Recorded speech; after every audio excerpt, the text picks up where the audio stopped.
Welcome to the Limitless Living podcast. I'm Frederica Davis, creator of the Limitless Reset Method. And here every week, we are having real conversations about creating sustainable success, practical wellness, and building a life that you genuinely love living. So, are you ready for your body, your business, and your life to become limitless? Let's get started.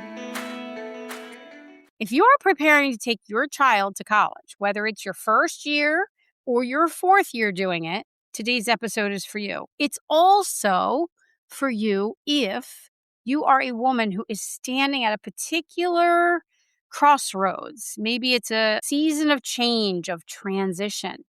And that could be retirement. It could mean coming to the end of a period of caregiving, watching an adult child build a life of their own, or leaving behind some role that you once depended on and looked to give you structure and purpose to your days. This episode is going to be for you. Even when change is healthy or necessary, maybe it's something that you were hoping for, it still has the ability to sometimes leave us feeling grief at what is ending and uncertainty, wondering who we are going to be next. So, this is the fourth year for me that I have gone through watching my daughter prepare and leave for college. And I have to tell you, honestly, you might think I would be used to it by now. But the truth is, I'm just not. I'm enormously proud of the independent woman that she is becoming. I raised her to be capable and confident and able to stand on her own 2 feet and able to create the life she wants. All of that was my job. I feel like I've done that well. I see that happening. And it's wonderful. It's exactly what I wanted for her. Now, here's the other part of this. And it's the part that we don't say out loud a lot of times. Sometimes getting exactly what you hope for can still feel like your heart is breaking into a million little pieces. As I watch her step into this new version of herself, I feel such a sense of loss. And of course, I have not lost her, but something is changing. Our relationship has been ever evolving through tweens and teens and this stage. And the way she needs me is changing. And now I have to figure out who I'm going to be in this new version of motherhood. And for many mothers, it also brings up another difficult question. What am I going to do with myself now that I'm not needed in the same way? I've been talking about what I call our big girl panty moments throughout this week, and this is just another one of them. So, welcome back to Limitless Living. This is a podcast for women who are ready to feel better, live more fully, and create the lives they really want, all without losing themselves in the process. And I am your host, Freddi Davis. Here on Tuesdays, we talk about sustainable success. On Thursdays, we talk about creating wellness. And on Saturdays, we talk about identity, passion, purpose, and the woman that you are becoming. That is exactly what we're going to talk about today. This week, we have been talking all week about what I call these big girl panty moments. On Sustainable Success Tuesday, we talked about finding your next right move when your business gets hard. On Wednesday, for Reset Thursday, we talked about how learning to remain calm can become a coping mechanism and how the effects of prolonged stress may show up in the body days, weeks, even months later. And in those episodes, I shared more about where my big girl panty philosophy came from. So you can go back and listen to those and how it's carried me through so many different seasons of my life. And I've got a few other good sayings too, but we're going to go with this one this week. If you haven't heard them, please definitely go back, listen to them when you have a chance. I think you'll find a lot of value in them. At least that is always my intention for every single episode I create. Now, back to this week's additional big girl panty moment for me. So today we're talking about a different kind of big girl panty moment. And what is a big girl panty moment? Okay, so if you haven't heard the others, a big girl panty moment is one of those moments when you are faced with something difficult and your first inclination maybe to fold or cave in or put your cozy pajamas on, crawl under the covers and not come back out. And listen, sometimes crawling under the covers for a little while is exactly what you need. A big girl panty moment, though, is not the moment when you decide you are finished feeling. Not at all. It's the moment when you decide that your feelings are real and they deserve to be acknowledged, but they are not going to make every decision about what happens next. You cry, you breathe, you pray, you call someone, crawl under the covers for a little while, if that's what you need. And then when you're able, you begin picking up the pieces and taking your next right step. So these moments do not only happen during a crisis, they also happen during transitions. They happen when life is changing in a way you may not be completely ready for, even when the change is right or healthy or necessary or hoped for, because sometimes the right thing can still hurt. So I remember back when I was taking my daughter to college for the first time. This is that time of year again. And as I started out, letting you know that it's our fourth year, and maybe you're preparing to do this for the first time or you've done it before. Or maybe this story brings back memories of your own experience. My daughter was not moving across the country in her first year. I was actually very fortunate that her first college was only about 45 minutes away. If she genuinely needed me, I could be there quickly. I could take her out to lunch. I could go see her if I needed to. Logically, I knew all of that. But logic went right out the window. If you've been through this, I know you know what's coming. This was a turning point. I was leaving my baby girl at college, even though I knew she was fully capable and was no longer a little girl. We moved her things into the dorm, I remember, and I wanted to help her make her bed and get settled. I mean, something so simple as making her bed, right? She was excited and she was just ready to be independent. She's like, no, Mom, no, no, no. I can make my own bed. Of course, she could make her own bed. This was not the point. I wanted to make it for her. I wanted to help her settle in. I wanted to be part of it. Are you getting the picture here? So I wanted to be there for her. I wanted to be part of this experience with her. And yes, I still wanted to feel a little bit needed, in all honesty. She wanted to put her own imprint on her room, and she wanted to arrange her things her way and begin claiming her own independence. And again, this is exactly what we want for our children. Our job as parents is not to baby our children to the point that they always need us. Our job is to raise them and let them make their decisions so they can become strong, capable, contributing, thriving, and hopefully very happy human beings. We raise them to make their own beds, choose their own destinies and paths, and solve their own problems, and pretty much create their own lives that do not require us to stand beside them every single minute. That is our job. Now, I lost a parent when I was very young. Because of that, I've always had a little extra awareness that I may not be here forever. So I may pay a little extra attention to this than some of the parents of today. I knew for sure I wanted to make sure my daughter could stand on her own 2 feet, whether I was standing beside her or not. That has been a driving force in the way I have raised her. But when she began doing exactly what I raised her to do, part of me wanted to say, wait. No, stop, turn back the clock. Not quite so quick. I'm not ready yet. Can you relate? I still feel this way, if I'm being honest. Since she did not need me to make her bed, how silly this bed story, right? I started finding other things in that moment that she might need. Maybe you need an organizer for this. Or wait, you need something over here. I think you need a shelf or a lamp. Wait, I think we forgot that. And then finally I said, okay, I'll tell you what. You stay here, start to get settled in. You can make your own bed. Dad and I will run over to HomeGoods or Target. We'll get you all this stuff and then we'll be back. So we went out, we got her this, we got her that, we got her another thing. I just kept finding reasons to extend the process.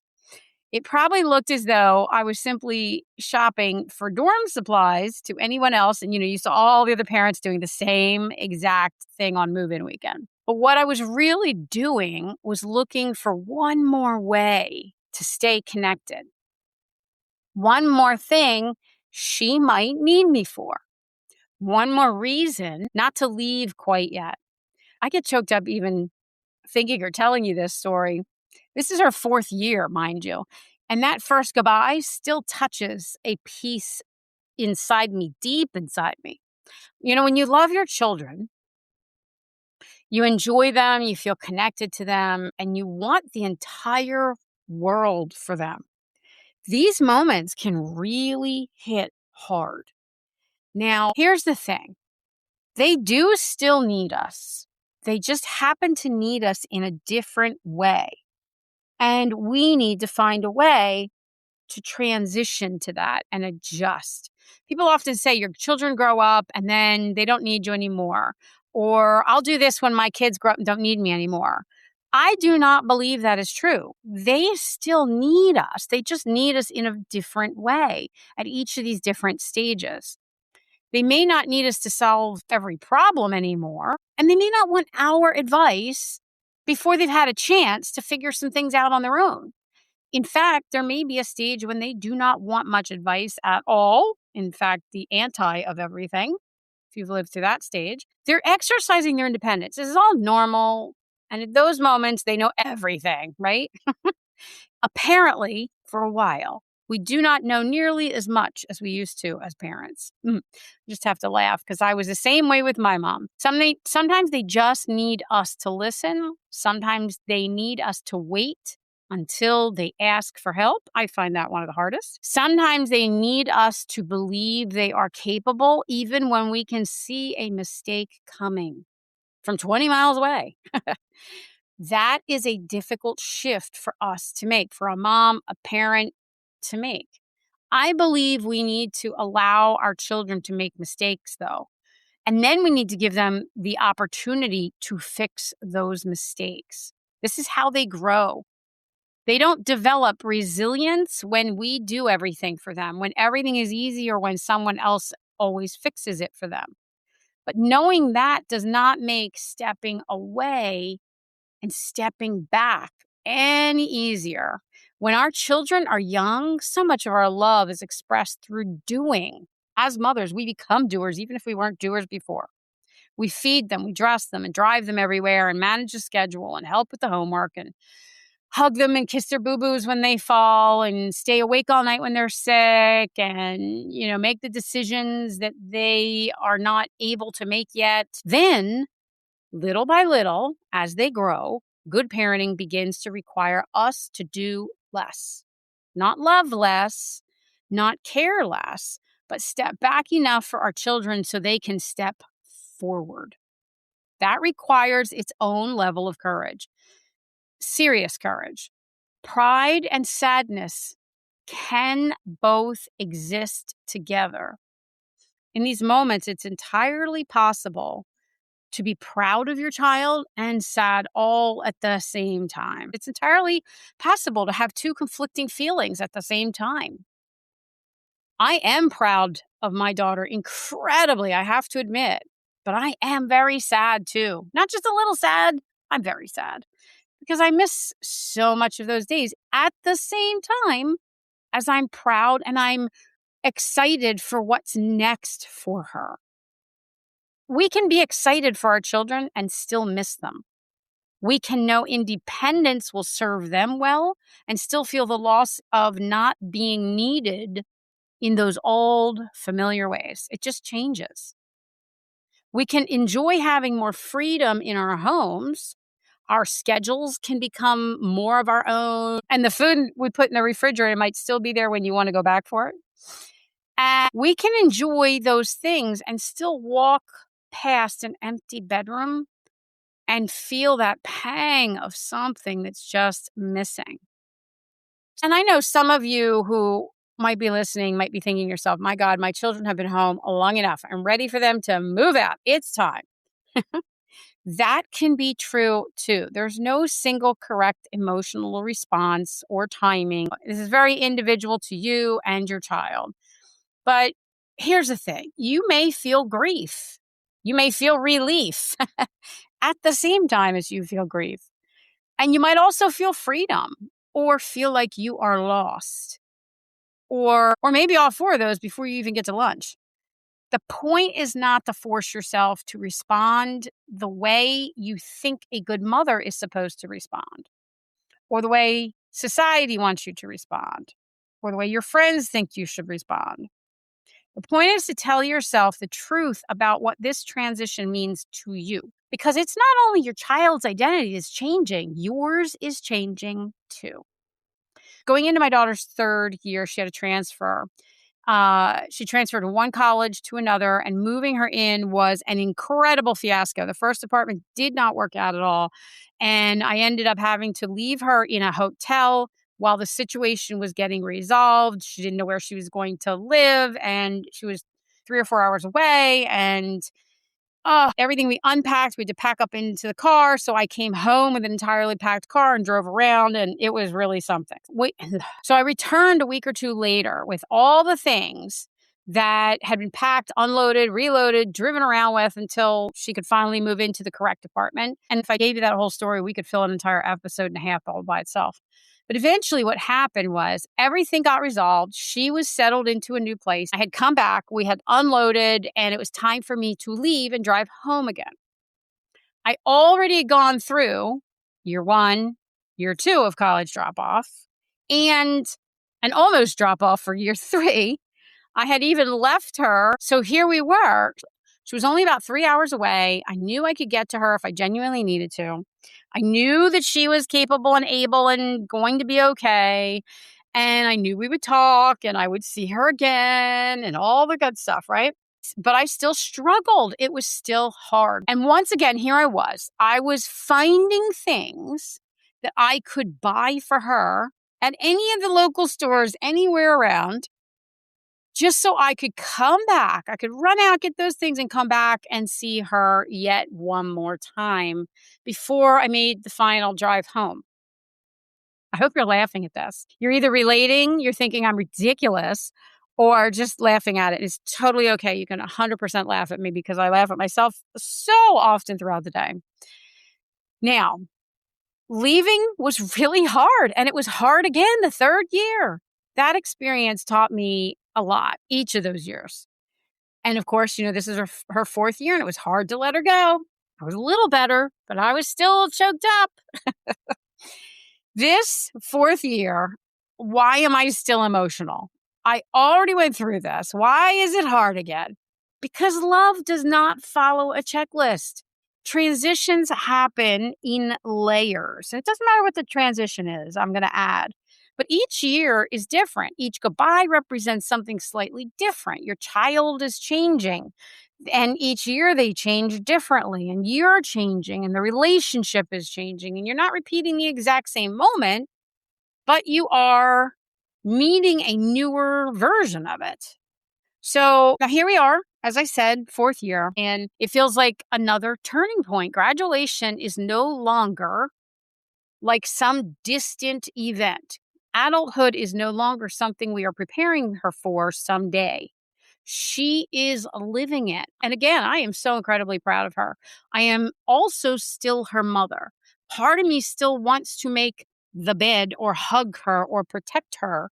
Part of me wants to make sure she has everything she needs. Part of me looks for one more reason to stay a little longer and hold on to that hug for just a few more minutes. But I know my work as a mother, as her mother, is changing. I have to trust what I helped build in her. For me, I also have faith. I have to trust in God's plan for her, not my plan.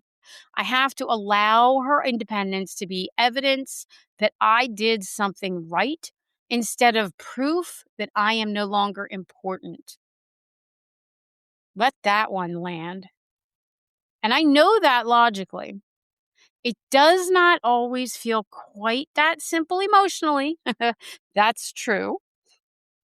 And if you're struggling with this like I have, you're not alone. Your child's independence is not your rejection. It is not evidence that you are no longer needed or loved. And if you've ever experienced abandonment or rejection or loss or feeling unwanted earlier in your life, a child pulling away in a healthy and completely normal way can sometimes stir up all those older feelings. Now, that does not mean your child is abandoning you. It means this transition may simply be touching something deeper that deserves your attention and your compassion. Your child growing up is evidence that what you poured into them is working. But even beautiful evidence can leave an empty space in your daily life. Now, what do we do with this space? When your son or daughter leaves home, practical things will change. There may be fewer shoes at the door, less laundry, fewer schedules to manage, less conversations in the kitchen. For me, it means fewer late night conversations that keep me up until all hours because I will never say no to listening when my daughter wants to talk to me. The house might feel and sound a little quieter. You may no longer know the details of your child's day unless they choose to share them with you. And truth be told, you might call and ask and still not receive every detail unless they decide to tell you. That's the reality. But something deeper changes too in us. For years, motherhood may have provided a sense of structure and purpose and identity and a constant answer to that question, who needs me today? What should I do next? And then all of a sudden, here you are, there is more space. And the question becomes, what will I do with myself now that this space is opened? My son, my daughter, my children are no longer here to need me in the same way. Now, some people fill it immediately. This is what some women do. They just fill that up. And this a tendency I have. I take on more work. I create projects. I have plenty of passion projects. And they're genuinely passion projects. I have more passion projects than I have lifetime to ever do them all. And just simply things I want to accomplish and getting that little extra room to do so, that's what I will do. Some of that is genuinely exciting and really amazing and right on time. But some of it can also become part of how I process or avoid processing the change. And for some of you, maybe it'll be that you begin trying to manage your adult children even from a distance. Sometimes it'll mean you will involve yourself in other people's problems.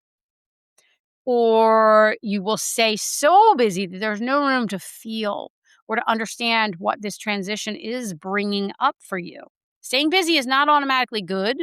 It's not automatically bad. The question is whether what you are doing is helping you move forward or simply helping you avoid yourself. So if you fill every inch of the space before you understand what it means, you may miss what the transition is trying to tell you. The empty space can actually become a great, big, wonderful, beautiful opening. That empty space can feel incredibly lonely, but it can also become an opening for parts of you that have received less attention. Maybe it becomes more time for your marriage or your friendships. Maybe it's more time to paint or write or travel, start volunteering, creating, learning, or focusing on your health that maybe you've put on a back burner. Maybe it's going to be time for you to start a business or change the business you already have, or give more attention to a purpose that's been kind of calling to you but waiting in the background. Maybe you can't even name what it is yet. That's okay too. This does not mean you are replacing your child. It does not mean you are celebrating that they are gone either. It does not mean motherhood mattered any less than you thought it did. And it's nothing to feel guilty about. It means your life is still there. You are still you, not just mom, not just partner, not just wife. You are you. And now you have a little bit more time to focus on that. Parts of it may have been placed on hold because other responsibilities became simply more important. Those relationships and responsibilities still do matter, but now they're changing. You are still becoming what's next too, just like your children. And now the question is, who are you beyond your roles? This connects to something I've been thinking about since I was recently asked to introduce myself inside a private Facebook group. And the question that was posed was really very, very good. That question started a theme for this week for me. And it was not simply asking, what do you do? Instead, it was, who are you beyond your roles, your business, and your titles? That question stayed with me. Different people know different versions of us. Your child knows the mother side. Your spouse knows the partner. Your clients know the professional. Your employees know the boss. Your friends may know the funny one or the adventurous one or the one they call when they have a problem. And all of these women are real. All of them are you. But none of them by herself is the whole woman. So when a major role changes, no matter what that role is, it can feel as though part of your identity has disappeared.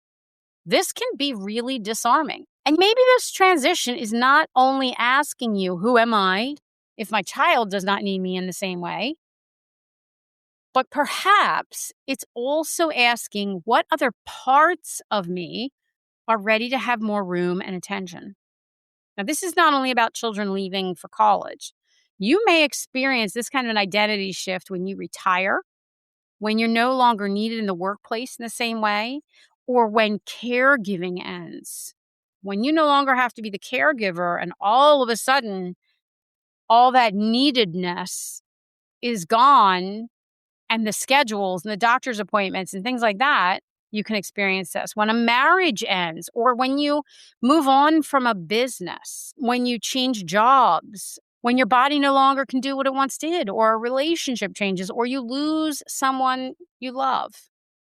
When a role that organized your days and defined your responsibilities changes, you might find yourself wondering, okay, who am I now?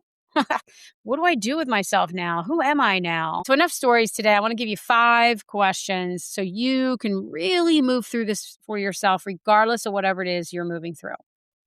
Number 1, what am I actually grieving? So put these in your journal, come back to them, think about them, write them down.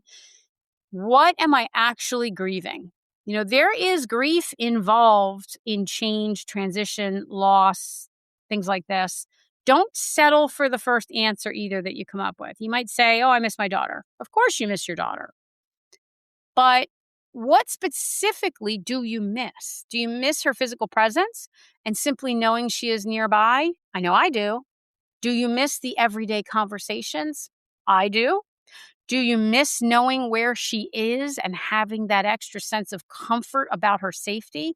Yep, I do. And do you miss being asked for help and feeling needed? I sure do. Do you miss the routine or the younger version of your child who used to throw her arms around your neck and say, Mommy, I love you? Or do you miss the younger version of yourself who existed during that stage of motherhood? What is it that you're grieving? Like, really dig a little deeper into this, because sometimes you're really grieving the closing of an era.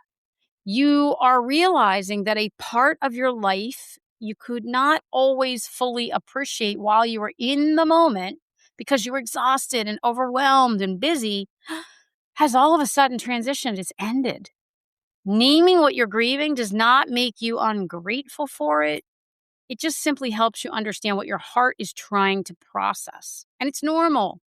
Question number 2, what is changing and what is not changing?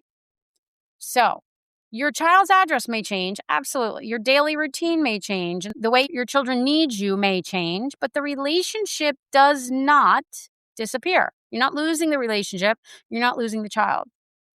You are still their mother. Your history is still real. The love and family connection is still there. So ask yourself, what part of this relationship is changing? What remains true? And then consider what the relationship may be growing into next. Perhaps you can become a trusted sounding board instead of the person who always makes the decisions. Or maybe you take a step back, and by taking a step back and keeping the door open, your child will begin to share more with you because they choose to, not because you're pushing it on them and not because you're forcing them to.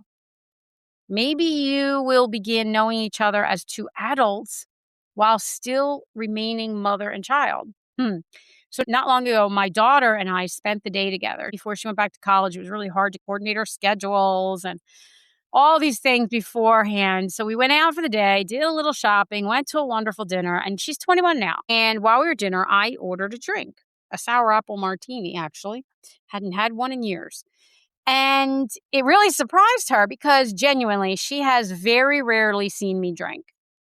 And we were having dinner together, and then I ordered a second one together. Now, I'm not suggesting that drinking with your adult child is the key to a deeper relationship at all. This is not the point, and I won't be doing it frequently.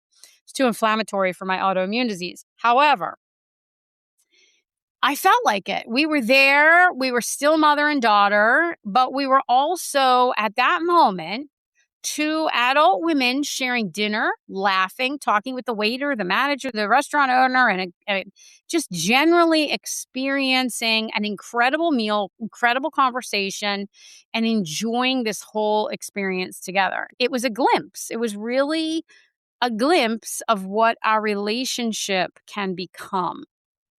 Different, yes, but not less. In that moment, we felt connected. It felt deeper. And as she has become an adult, I have also shared things about myself and my younger years that would not have been appropriate or necessary when she was a child. I always get a kick out of seeing her face when she learns a little something new about mom, or she sees another side of mom because I'm showing her this other side, like we had at dinner, than just the mom side. And it was a different kind of a connection.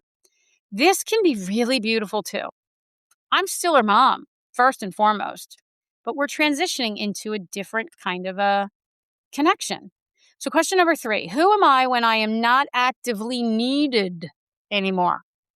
Now this one can be pretty uncomfortable. Many women, many of us, we spend decades being useful and givers, doers. We give, we serve, we do the caretaking and solve the problems. And we just learn to anticipate other people's needs before they even say them out loud. Being needed can become part of how we recognize and measure our value. So I want you to ask yourself, when no one needs something from you in the moment, what do you actually really want? So here's the question. When no one needs something from me in this moment, what do I want?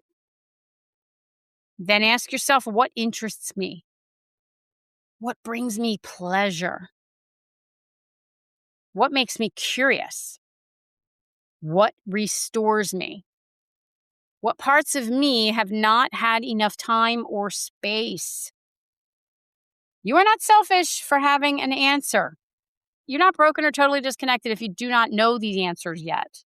If your response is, I have no idea, it's been so long since I had the luxury of even asking, I want you to start beginning with curiosity instead of pressure in these questions.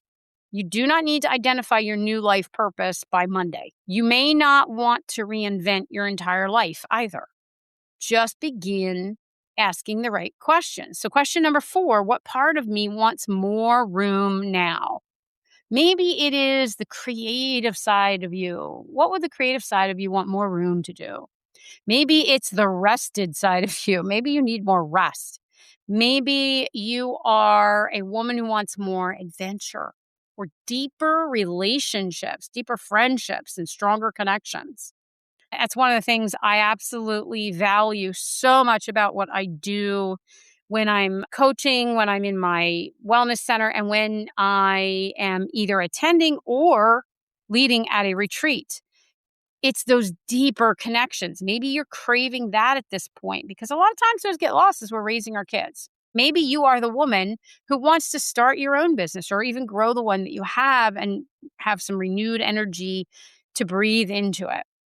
Maybe you're the woman who wants to travel and write and learn and teach, ride horses, or sit in complete silence without anyone calling your name. Which part of you became quieter or buried deep down while you were meeting everybody else's needs? And this is not necessarily about becoming someone completely different. It may simply be about welcoming back a part of yourself that you recognize but have not acknowledged in a long time. You haven't made room for it. So question number 5, what is one way I can support both of us? Your child is moving into a new identity, and so are you. What would support your child's independence while also supporting your transition? How about agreeing on a realistic rhythm for phone calls instead of expecting constant updates? Or how about planning the next visit so you have something to look forward to and the goodbye does not feel so endless? or creating a ritual that's for yourself to do a little self-care after move-in day. Meeting with a friend or having dinner, taking a walk, spa, go somewhere beautiful, whatever it is, journal, pray, book a class. Allow yourself to go home and cry it out. Slow your breathing without forcing it. Breathe in comfortably through your nose for a count of 3. Then allow your exhale to be a little longer, a little slower. Give your body time to settle. Maybe you call someone who understands and will listen without trying to solve it. And then, when you are ready, you put your big girl panties on and begin taking your next step. Making one plan that belongs entirely to you. And again, maybe it's an old interest. Maybe it's a weekend away. Maybe it's a new project, or you join a group, or you start caring for a part of your health that you have been ignoring for too long. You don't have to fill every empty hour. Just choose one thing that reminds you that your life is moving forward at the same time as your child's life is moving forward.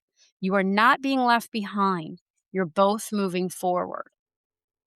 So, a big girl panty moment, again, does not mean you are not allowed to cry in the parking lot after leaving your child in college. I've done it. It does not mean you cannot get choked up while you're telling the story on your podcast 4 years later. I did while I was recording this. It does not mean pretending you are thrilled when part of your heart is hurting. It does not mean pushing your feelings down, sweeping them under the carpet, and announcing that everything is fine. That word fine, that should be banned, that word fine. It means allowing yourself to feel the sadness without making your child responsible for fixing it. That distinction matters. Our children should be allowed to feel excited about their independence without believing they are betraying us, because they aren't. I'm going to be honest, this can be hard. I do my best, but sometimes my daughter sees the tears well up in my eyes. Sometimes she worries that she hurt my feelings, even when it is just the situation and not her that is making me emotional. We're human. I'm human. You're human. We can tell our children we will miss them. We can hug them a little longer, tear up in the moment, and cry after they leave. But we do not want them to become afraid to grow or feel guilty for growing because their growth makes us sad. The big girl panty moment is being honest about your emotions, first with yourself, and then, when appropriate, with your child. It also means taking responsibility for supporting yourself through those emotions. You can explain to them what they're seeing. Honey, these tears do not mean that you are doing anything wrong. I am proud of you. This is simply a big transition for me. That easy. And then you breathe, you cry, you pray, you call someone. You remind yourself that you can be proud and heartbroken all at the same time, and it's okay. Your identity is not being erased when your child leaves home. Motherhood is not ending. It's changing shape. You are not becoming irrelevant. You're not losing your value because your child can make her own bed, make her own decisions, and pay her own bills or think for herself. Your value is not dependent on your child's dependence or anyone else's, let me add. You helped raise a person who's ready to do more for themselves. That is the work. You've done something wonderful. And now your work also includes turning a little of that attention back towards you, the woman who's been doing all of that, mothering, keeping it together. What do you need? What have you postponed? What were you curious about before that you put on a back burner? What kind of a life do you want to create here? Now, you do not have to abandon motherhood to rediscover yourself. And you can remain deeply connected while you allow your own life to explore. As I close this, I want to just say, if you're preparing to send your child to college, or you're watching an adult child maybe move away, entering an empty nest season, or retiring, coming into some kind of an end of caregiving or business or job, or moving through another major identity transition, I want you to ask yourself the 5 questions I gave you, recapping: what am I actually grieving? What is changing? What remains true? Who am I when I'm not actively needed? What part of me wants more room now? What is one way I can support both of us through this transition? And give yourself time with those questions. This is not one clean moment when you say goodbye. Cry once and move forward without ever feeling it again. Remember, transitions happen in layers. If this conversation spoke to you, come join me inside the free Facebook community, Limitless Living for Women Who Are Becoming. It's a space for like-minded women to connect on a deeper level and have honest conversations. You do not have to know exactly where you are, who you are becoming, and you do not have to know exactly who you are becoming yet. Sometimes becoming begins with making enough room to simply ask the questions. You can find the link in the show notes. Visit frederickadavis.com or connect with me on Facebook to simply say hello. I will be posting soon more information about upcoming programs, workshops, and retreats as well. If you know another woman who is preparing to leave part of her heart somewhere in a dorm room or apartment this year, share this episode with her and remind her that it is possible to feel proud, grateful, excited, sad, relieved, and a little lost all at the same time, and maybe all before noon.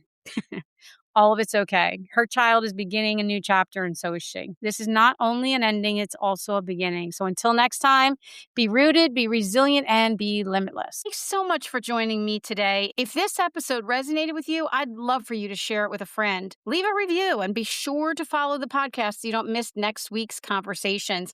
Remember, a new episode drops on Tuesdays, Thursdays, and Saturdays.